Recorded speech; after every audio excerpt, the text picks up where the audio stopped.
My name is Joshua Barbieri. I'm a hairdresser in New York City. I'm a hairdresser that's downtown, below 23rd Street, which is a big thing. We all like to work downtown. I'm a hairdresser that runs his own shop. I have 2 chairs, 1 sink. I'm in a 90 square foot room, 6 by 15, street level. I'm a hairdresser, I'm a colorist, hair cutter, I design products. How do I make money? One is I run a hair salon. I'm a hairdresser, but at the same time, I also offer an experience. What I say is one of my love languages is serving, so I serve. I also do education, teaching certain skill sets, and now I just added a product line to my business. The styling, okay. You have a couple options when you come to New York, and you usually work in a very big salon, and the salon that has been around for a long time feeds you clients, and let's say you get 40% commission. So if you're charging $200 or $150, you get 40% of that. And at the same time, you are doing all sorts of education and styling for representing these big hair salons in New York City. So you'll work Fashion Week, you'll do fashion magazines. For myself, I enjoy being in a small, intimate room, working one-on-one, creating, developing a client's aesthetic, developing their appearance, and I spend a lot of time. Working with clients on that, in that direction. So, cutting hair, doing chemistry, coloring hair, all sorts of options that someone may need, whether it's smoothing or it's basically manipulating the fabric of hair. I believe the formula for success in New York is 3 things: being consistently available in the same place for a long period of time. What that does is, with the quantity of people in New York City, over time, if you stay in the same place, you will become very busy, because in New York City, people are looking to maintain their sanity, to take care of themselves so they can continue, you could say, fighting the good fight here in New York City. I love to go back to the book, the 80-20 rule, where 80% of your business is from 20% of consistent clients. My regular clients are ones that come into this room. So what happens? They come into this room, they know they have the room to themselves, they must enjoy this environment. It's 6 feet by 15 feet. The music is curated for them. The technique I've worked on for 20 plus years. The service that is provided is, it's like when a customer comes into my business, nothing is asked of them. They don't have to really request anything. The beverage is provided, and it's like this is like how I like to go to a restaurant. It's like you're not having to constantly ask for something. It's just always provided, and it's just a beautiful way I feel, to run a business. And so I'm doing hair for 5 years, at a salon in Mexico City. And I'm sitting at a table with a bunch of young hairdressers, Mexican hairdressers, and we're thumbing through magazines. And back in the day, in magazines, you would actually see who the hairdresser was, and really the hairdresser was representing either a company or a hair salon, probably at that time, probably from New York, like in a Marie Claire or a Vogue or something like that. And so there was a moment when I remember someone at the table said, man, I wish I could do hair in New York. And I had been in New York, I had been in Mexico City for 10 years. And I said to myself, oh my God, I could leave tonight and go work in New York tomorrow. Like, I had forgotten, I just assumed I had forgotten that I could, for whatever reason, I had forgotten that I could just leave Mexico and go back to New York, or go to New York. So that's what I did. I had done an apprenticeship in Mexico. I'd done another apprenticeship in San Francisco, got fired.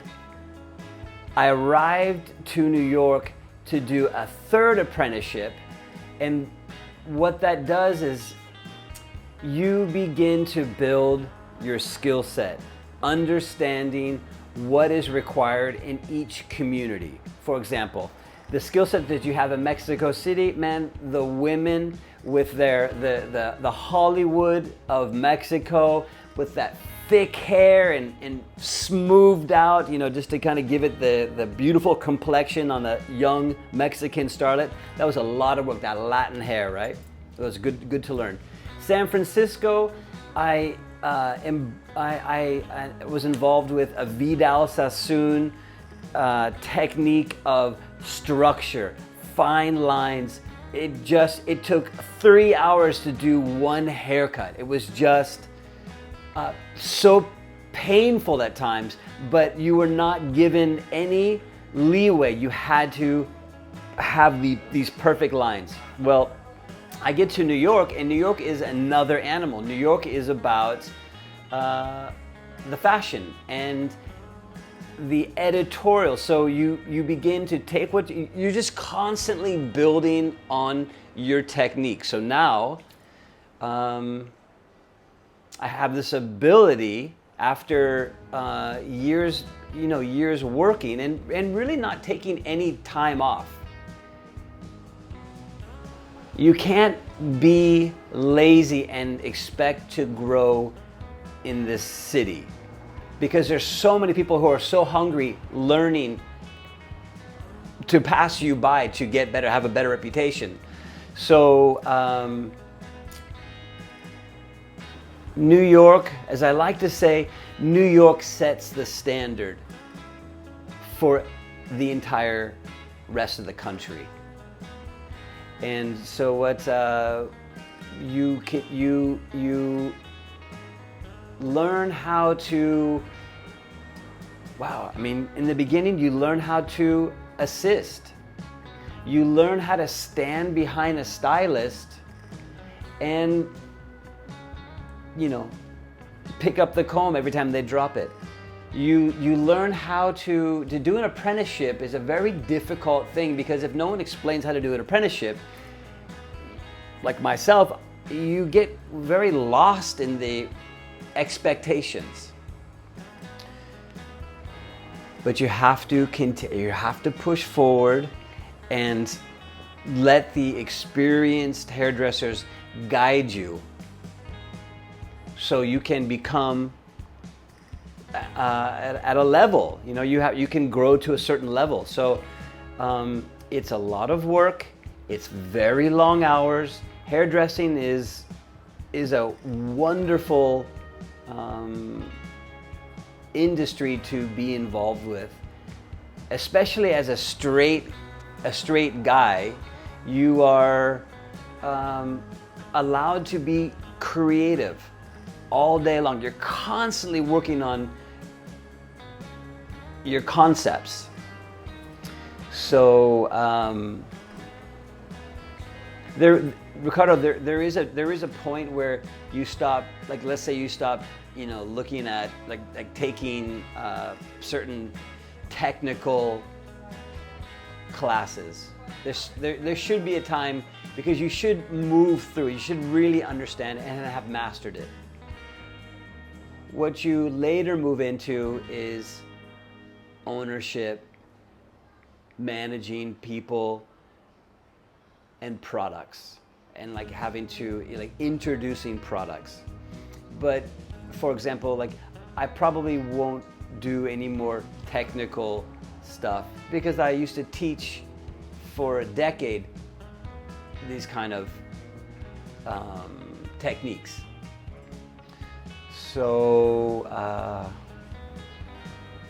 yeah, it's a dedication. Okay. So you're working with a fabric that's connected to someone's emotions. So what you're having to learn how to do is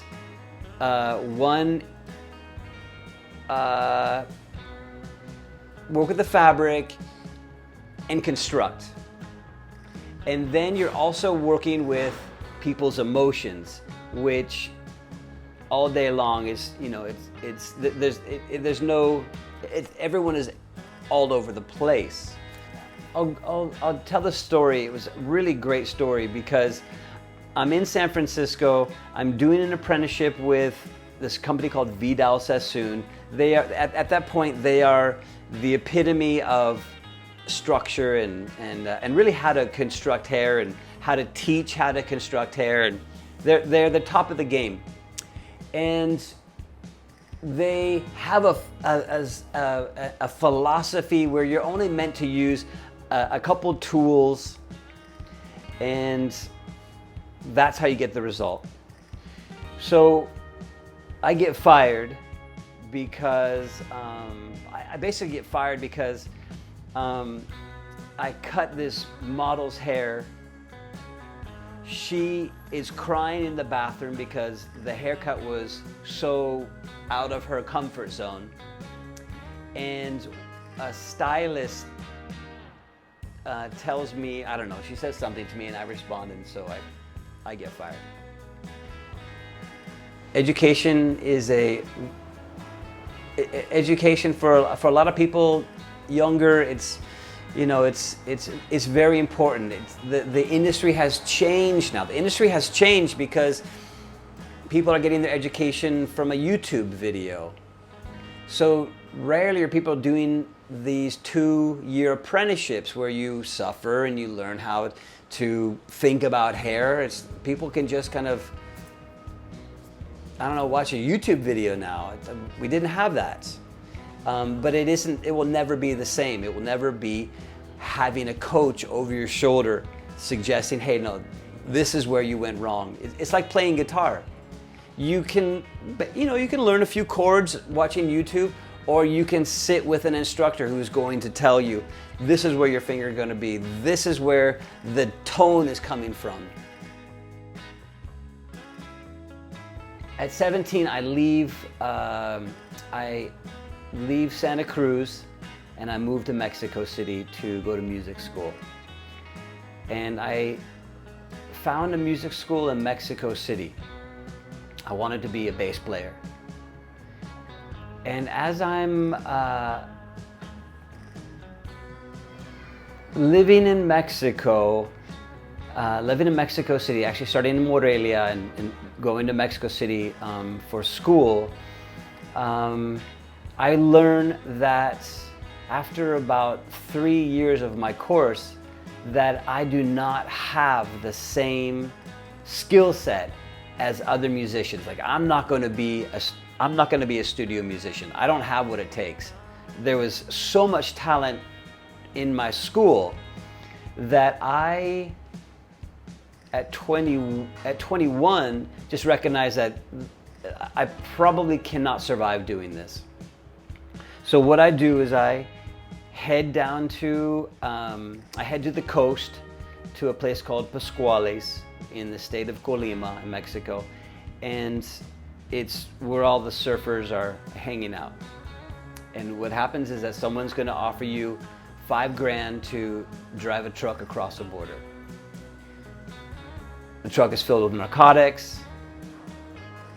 This is 1990, 91, 92. So the level of security is very low in Mexico. So I speak fluent Spanish. I look like an angel. I've got like red hair, freckles.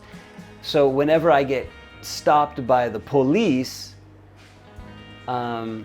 I can talk my way out of it, right? I don't look like a threat.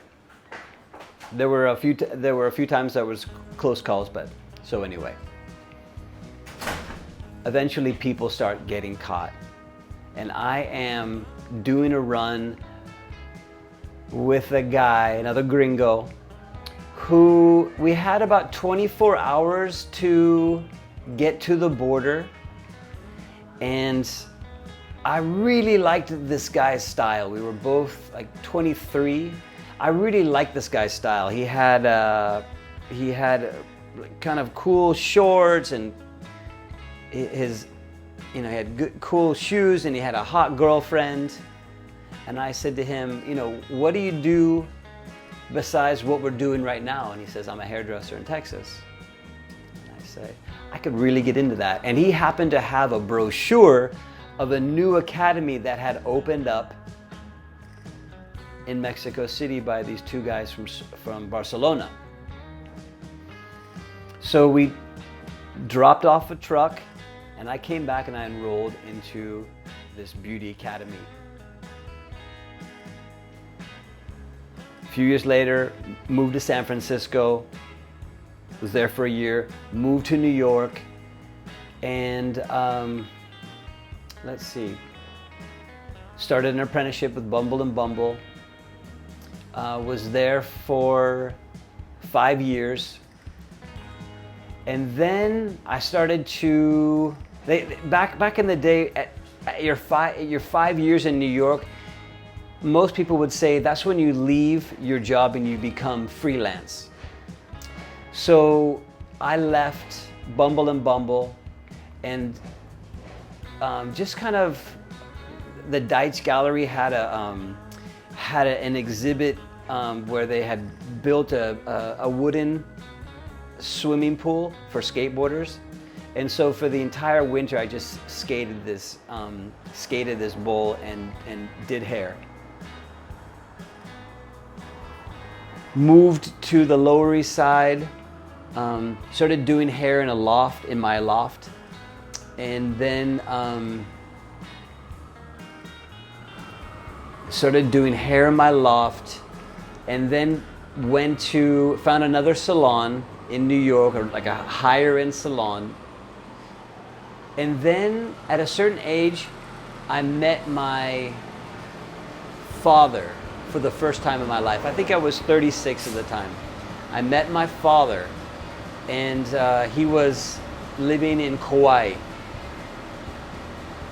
So I decided to, and this is the thing with hairdressers, is that we can be so emotional, and there are a lot of hairdressers who didn't grow up with their dads. So a lot of hairdressers are essentially kind of looking for father figures. They're looking for guidance.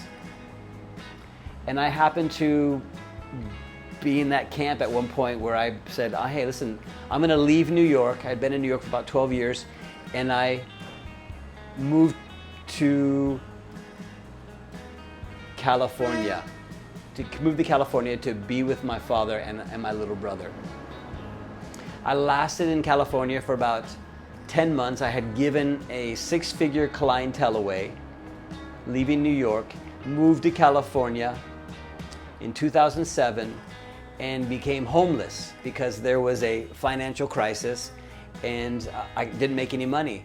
So I'm living in California, living in my car, wondering what my life was going to look like. I'm 37 years old. I'm a grown man. So I am basically kind of dying in California. And one thing happens. One thing is kind of interesting that happens. A fancy hairdresser, colorist from Los Angeles contacts me and says, asks me if I can come cut his hair. And I say, sure. So I drive this car that I'm living in to his salon in Beverly Hills. And I'm waiting for him to finish up a client. I'm sitting in the waiting station, waiting for him to finish up a client. And what happens is that the client leaves his chair and goes to the receptionist, and the receptionist asks this hairdresser, so-and-so, how much is this, little beauty starlet, how much was her service?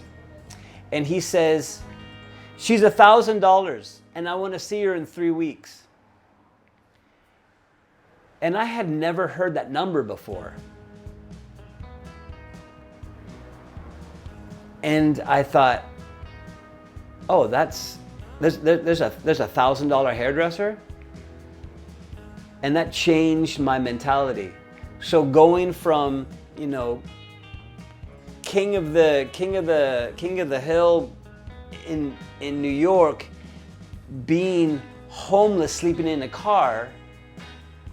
And at that moment, I decided to move back to New York with a different mentality.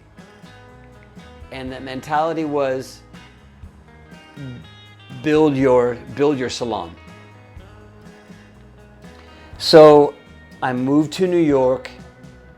I join a friend who has a salon, and I'm working in the salon, but I'm not very busy. And at one point, I actually get asked by one of the best colorists, hair colorists in the world, if I would join her to build a salon with her in Soho. And I thought, well, this is great because now I can learn how to color hair and also cut hair. And I don't have to I can do it all at one time. So I go with this colorist and we begin building this hair salon in Soho. We get the salon running. 1 year to the day, Hurricane Sandy hits. Hurricane Sandy killed our salon. So now I'm without a salon again. And I find a Korean nail salon on the corner of 21st and 3rd that had just been built, and they had an additional hair salon that was not being used. So I negotiate price to rent this hair salon attached to a Korean nail salon. I'm there for a year. I get kicked out of the nail salon and I find my place that I'm in right now that has been for 10 years. So really, when you're making your decision to go to the next level, listen to the universe, because the universe will guide you. It was funny because I'm standing in front of this Korean nail salon looking at it, and I'm thinking to myself, this is my next big jump in the industry, a Korean nail salon. And in my head, this voice was saying to me, go in. And I'm having an argument with the voice saying, I don't want to work here. But sure enough, I listened to my intuition. And what that did is that being at this hair salon, it's actually around the corner from here, being in there for a year allowed me to build up a clientele that secured me to be in my own space. and then it just went up from there. And I was able to achieve the numbers that this gentleman in Los Angeles was charging. I was able to achieve it because I started to understand the mentality of elevating your business, elevating your mindset. And it just so happened that I got lucky with this space that I'm in right now. So there's a couple things that I've learned about being in New York, and the reality is that there are personalities that allow you to excel, exceed. There are personalities that allow you to stagnate or be in this city, probably in all industries, but what I've noticed in this industry in particular is that, and this is something that I've realized now, it's like, okay, so I'm talented in my skill set. I can achieve anything that I want. But do I have the personality to be number one in New York City? That's not my thing. My thing is, it's like a cleansing every day to practice a craft and really enjoy the craft. Now, I recognize that somebody could charge 3 times as much as I charge, do it in an eighth of a time, a 6-minute haircut, and they're at the top of the food chain in New York. And it has nothing to do with a skill. It has everything to do with their belief, their personality. When you have, if you feel like you're gonna make it here, you're gonna make it. I came here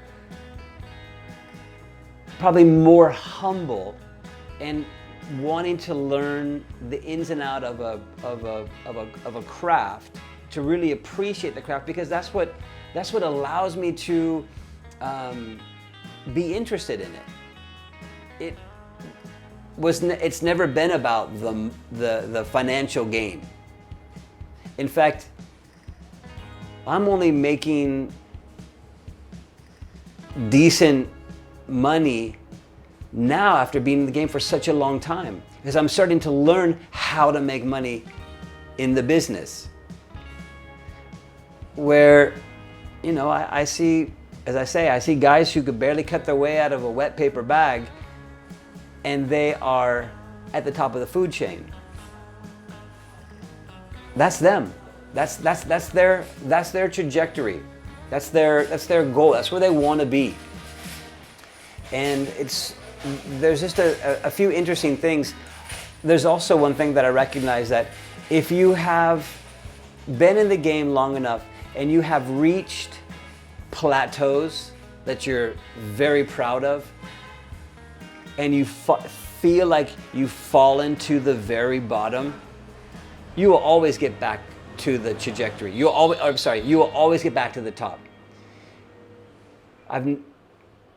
That's one thing that I recognize, is like, a lot of us, we might sabotage ourselves. I was in a motorcycle accident. I lost my hand. They reattached it. I'm back in the industry and I'm doing better than I did before I had my accident. So it's like, it's almost like you're just kind of hitting these plateaus. As artists, sometimes we sabotage ourselves because we really want to feel the momentum to have to push ourselves again, and we go, we'll go even higher next time. But sometimes, as artists, we'd like to sabotage ourselves and throw ourselves, as I say, it's like sometimes you throw yourself against the concrete to remind yourself that you're still alive. you know, instead of, you know, living in the top of the palace and, you know, where everything is polished, and, you know, that wasn't ever going to be my choice of living. I liked the grit. I loved the struggle, and that was you know, that was my choice. It was my choice of this life. This is how this life has gone.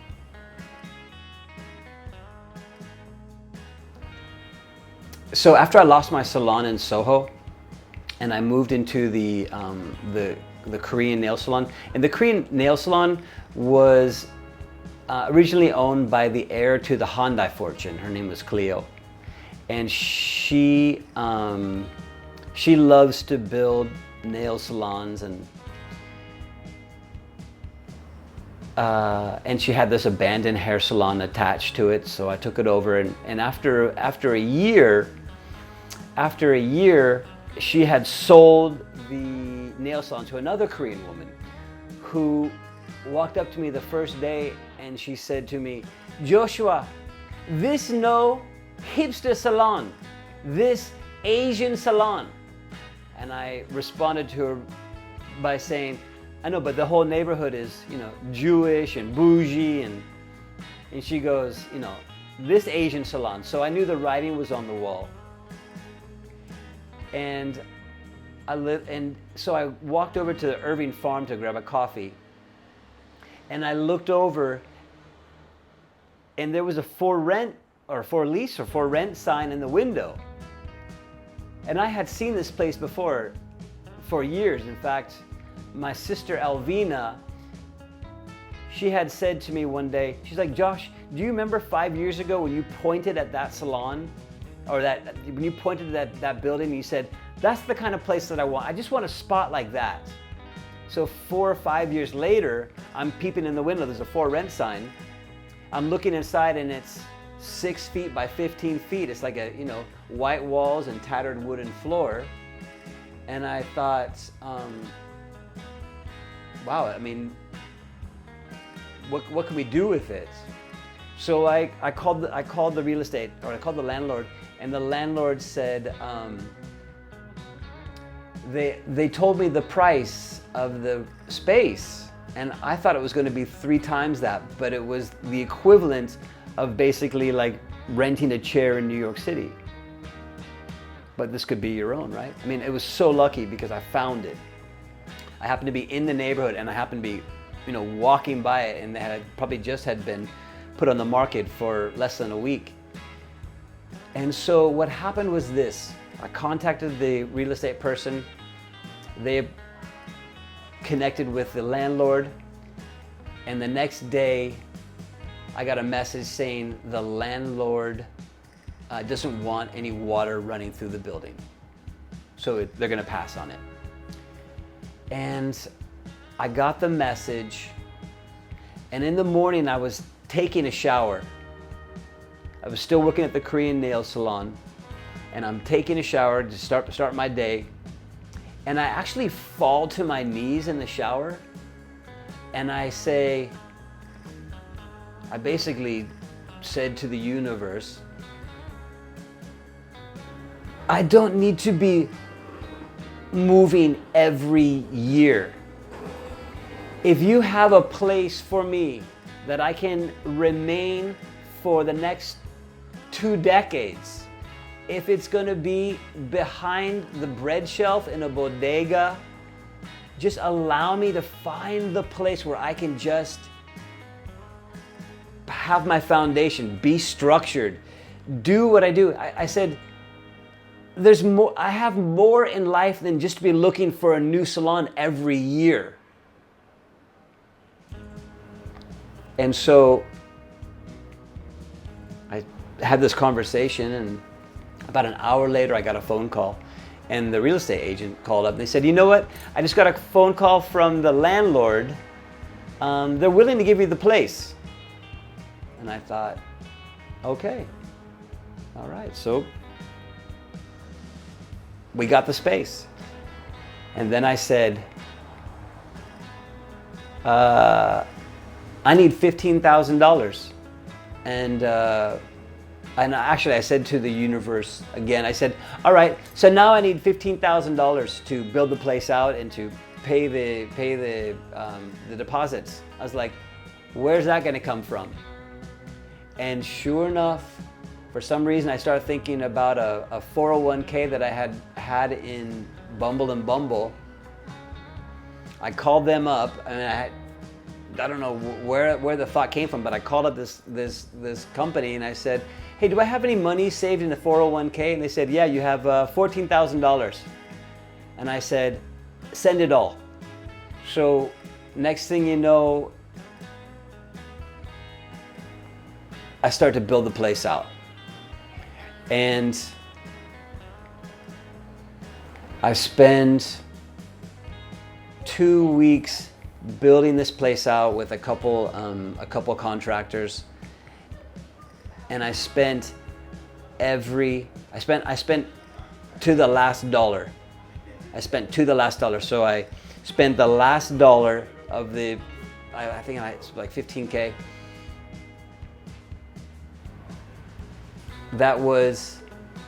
I finished on the 30th of December. The 31st, I opened up for business, and I made $1,000. And I thought, oh, this is on. Like, we're gonna do this. And sure enough, that was the route. It was,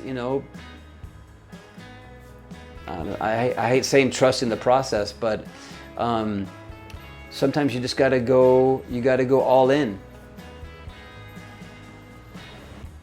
I used to say, to male hairdressers, I was like, how did you get into doing hair? To like a straight male hairdresser, and they would say, oh, I used to cut doll hair when I was a kid. I just assumed that every male hairdresser used to be a drug smuggler, and then that's how they got out of the business. When you're working with hair, I needed something to layer on the hair while I was cutting. All right, so let's call it like a cutting spray, cutting mist. And what would happen is that instead of using water, I would use a product that had a little bit of hold, a little bit of a grip, that had no gunk, no residue in it. And I would be misting it in the hair, kind of keeping the hair in a certain porosity. And what would happen is that as the hair would start to dry, I could actually use my hands to style it without using a blow dryer or brush or anything. I could actually just use my hands to create a beautiful shape. I refer to it as hand tousled hair. And so I chose to make this product because I needed it, and it didn't exist. Every other company that I've worked with, they had this kind of film that would sit in the hair that would make the hair feel heavy. And I was like, since I can't find something that doesn't have this kind of feeling, I have to go out and make it myself. You first have to connect with producers of product, hair producers of product, right? Or producers of hair products. And that in itself is a task, because you're constantly phoning, emailing, and who wants to work with a small company? What company wants to work with a low level of orders? Who wants to work with someone who only wants to order 300 bottles? Nobody wants to work with 300 bottles. But you have to keep hammering away, and I found a company in Texas called Botanical Science. And Botanical Science said, yeah, we'll help you develop this formula. We spent 2 years getting the results that I needed. There were so many opportunities to compromise. To just say, well, look, this is as far as they can take it. Maybe that's it. If it's, it's going to have a little gook in it, it's going to be like everybody else's, but that's as far as they can take it. I made the decision to, if it wasn't exactly what I needed, then I would scrap the project, because what's the point? What's the point of being in the middle with everybody, right? Until finally we got the formula. Finally, I finished the label. Finally, I got the bottle. The kind of the icing on the cake at one point was, I get the formula, the liquid formula. I place it in the bottle that I've chosen. I screw on the cap that has the fine mist sprayer, and what I'm expecting is a cloud-like mist that kind of that comes out of the bottle, and then just what falls on top of the client's hair. I start spraying it for the first time, and the product is coming out like a squirt gun. And it was, I'm learning the entire time that the viscosity of the product is thicker than water. So it's not going to be a mist. It came out as a stream. And after 2 years, I just was destroyed. It took me to the bottom of sadness, because I thought, after 2 years, I thought I had created the composition of my life. And it's funny, because I contacted the company and I said, the mist, the spray doesn't work, and now we're gonna have to change all this and scrap all this and blah, blah, blah. And they wrote back and they said, Josh, we just changed it to another cap. The bottle looks beautiful. It's already in a box. It's on a ship, or it's on a truck. It's on its way to you right now. And that's when you recognize, okay, well, sometimes you just have to go to market. You just have to keep pushing through.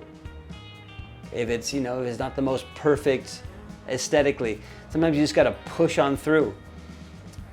And I received the box. I started to use it. I was like, okay, this is gonna work. This is gonna work. This is like, we can change it. We can change a few things around, but this works. I love the formula. The formula is great. And I started to use it on some clients, and one of my clients, Paulina Poroskova, who's got a pretty strong Instagram following, puts it on her Instagram, and it sells out in 3 days. 750 bottles sell out in 3 days.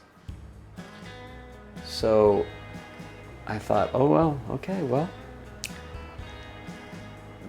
there's some benefit to it. And then you have to learn how to send out 750 bottles in boxes that are all going all over the country. It was a whole another lesson of like, what do you do now? So, working 10-hour days, and then finishing your day, and then starting your second business is a lot of commitment. Rent. Rent is the big one. So the main cost is rent. And that is what you recognize. You can be very excited. You can think, oh, I can do a $5,000 a month rent, blah, blah, blah. The trick is to get a rent where you can make a profit. And I think that's where a lot of people in the city get stuck, because the landlords, the landlords are asking, they think that they can get these high rents, but the reality is that, independent operators burn out and shut down if they are not making if they're not making a profit. Demographic of the clientele, professional. Basically, as I would say, professional. Cost is not a concern. I don't know if I want to say that, but it's like, it just seems that here, as I've come to understand, in New York, between 23rd Street and Canal Street, the world can be burning and it's business as usual. The world can be on fire, but 23rd Street and Canal, it's just business as usual. There's never a recession. So, I didn't want to go to Brooklyn. I didn't want to go to Queens. I stayed downtown, but not too downtown. And the demographic is, professional women and men who, play in the big leagues. What makes New York special is New York sets the standard for the entire country. What makes New York City special are the characters that live here. There was a moment when I was working in Los Angeles, and I had a very New York style client asking me to do a service, and the California hairdressers were really kind of unnerved by the I don't know, the behavior of this New York client. And you say to them, this is the training. You do this type of client all day long. And what that does is that once you know how to do a New York client, you can do any client in the world. There's no one as more demanding as a New York client. So that's a very special type. There's a very special type of person. Once you learn how to do a New York client, you can do any client anywhere in the world. And that is a great training. New York sets the standard for expectation. They set the standard for aesthetic expectation, and so and really money's no issue. Money's no issue. And that's why I choose to do hair. I've always said, I don't live in New York because I love New York. I love jungles and trees, and I live in New York because I love the clientele that I work with, and I love to work. I love to work in New York, and I love the clientele in New York. That's why I live in New York. The best way to have a business in New York is to be consistently available in the same place for a long period of time. You don't even have to be that good doing what you're doing. You have to be able to wait out the time, because if you have a business without a culture, no one's coming to see you. So once you build a culture, people will begin to come through the door. Once you build a culture, you will have noticed that you have probably spent between 2 and 5 years in the same location. So find cheap rents, have a second job that you go to after you close up your first job. so you can pay to keep the space. And then eventually you'll be able to rely on your first business because it will start to bring in income. No culture, no dice. No culture, no business. No culture, no foot traffic. It's almost a detriment to your business if you have too much money. It's almost better to start a business with an idea, and you have to get creative with how you're going to execute it.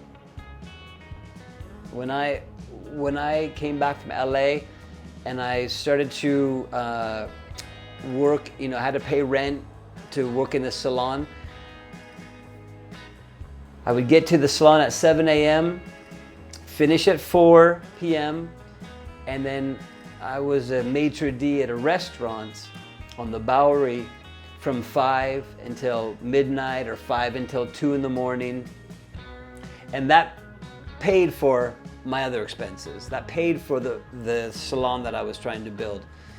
And so after 1 year, eventually, my other business started to pop off a bit and I was able to leave the restaurant job. So you have to obviously have a sacrifice, a burn for what you're doing, and love being in the city.